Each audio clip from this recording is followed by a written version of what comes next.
Welcome back again. If you're concerned about privacy and want to reduce personalized advertising on your Android phone, deleting your Google advertising ID is a simple step you can take. In this guide, I'll show you delete your Google advertising ID on Android in 2026. First, open the Settings app on your Android device. Scroll down until you find Google, then tap it to open your Google account settings. Next, select the All Services tab, where you'll find various Google features and preferences.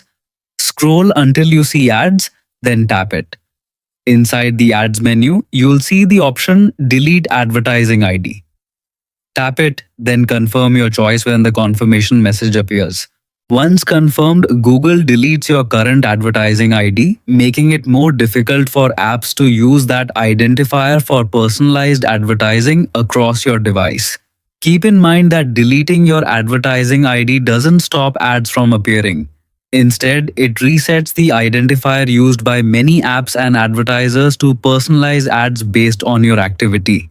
Some apps may temporarily create a new identifier if needed, but deleting the existing one gives you more control over your privacy. Thanks for watching. We hope this tutorial was helpful. Subscribe for more simple Android guides, privacy tips, and the latest tech how-to videos.